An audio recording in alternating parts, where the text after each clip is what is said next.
I always said, and I think counsel here will agree with me, it's not only the facts or the direct evidence that comes out, but the preponderance of the evidence, the circumstantial evidence, sometimes is a better case than the facts themselves. What does Files say? He said he was on the grassy knoll, that he was not instructed not to take a shot unless they missed. He says that Chuck Nicoletti was in the Dowtex building, not the book depository, and that Kennedy got shot split second before the headshot, and he said, which had to be Chuck Nicoletti, he decided he would fire.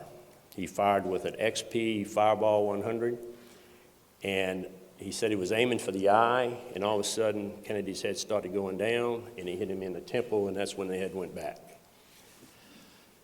He said he ejected the casing, and he did work in Southeast Asia. He loved the taste of gunpowder, and he sucked on the casing, and he bit down into it, and as a calling card, he left it on the picket fence.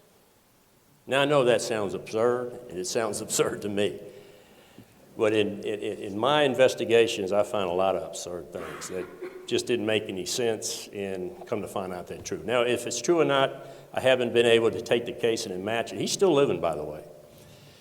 But an interesting thing, in 1987, a guy by the name of Rademacher, young guy in his 20s, there's conspiracy buff, had a metal detector, and he's going all around up there on the knoll, and he finds a 222 casing, and according to, that's supposedly been in there since probability is in the early 60s, and had a human tooth mark in it.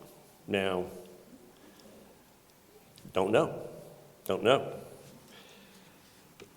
Another interesting thing that Files says is that he went down in a 1963 white over maroon Impala Chevrolet.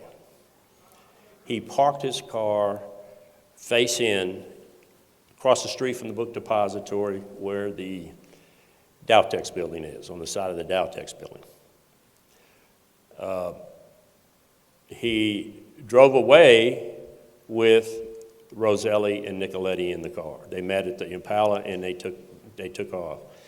Interesting thing about that, there is film footage of the caravan turning off of Houston onto Elm, and in there you see a 1963 white over maroon Impala.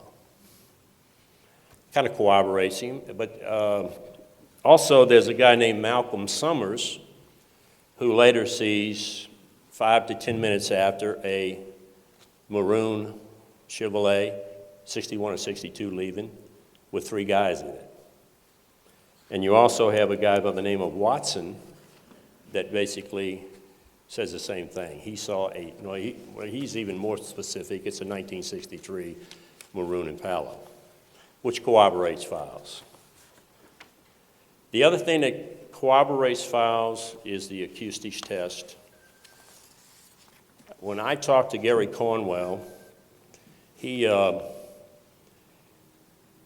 I told him about Files, and he says, where did Files say he shot from?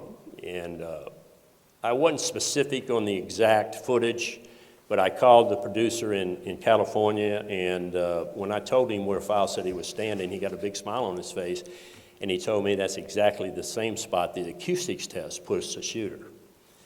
And he says nobody's been able to match that spot of anybody that said they were there.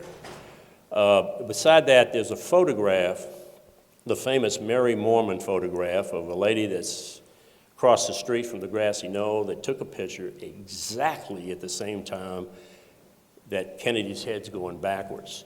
When I saw that photograph, I said, if Files is telling the truth, there has to be somebody behind that picket fence.